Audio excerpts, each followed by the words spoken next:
पुरा जीवन तपाईँ के सोच्नुहुन्छ भन्ने कुरामा निर्भर गर्छ तपाईँ कहाँसम्म पुग्नुहुन्छ र कहाँसम्म पुग्न सक्नुहुन्छ। सबै कुरा तपाईँको सोचमा भर पर्छ। तपाईँ एउटा मान्छे कहाँसम्म पुग्छ भन्ने कुरा कति टाढासम्म सोच्न सक्छ भन्ने कुरामा निर्भर हुन्छ। हामी यहाँ बसिरहेको अवस्थामा पनि कुनै व्यक्तिले 5 वर्षमा यस्तो ठाउँमा पुग्न सक्छ जहाँ पुग्न अरूलाई समय दिनुपर्छ, जहाँ उसलाई भेट्न कुर्नुपर्छ र निकै प्रतीक्षा गरेर मात्र भेट्न सकिन्छ।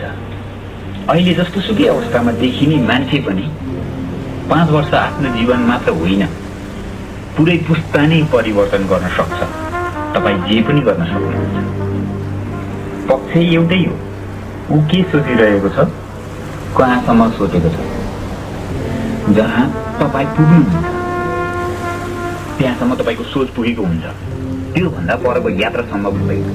किनभने मान्छे कति टाढासम्म सोच्ने भनेर स्पष्ट नहुँदा रोकिएको हुन्छ।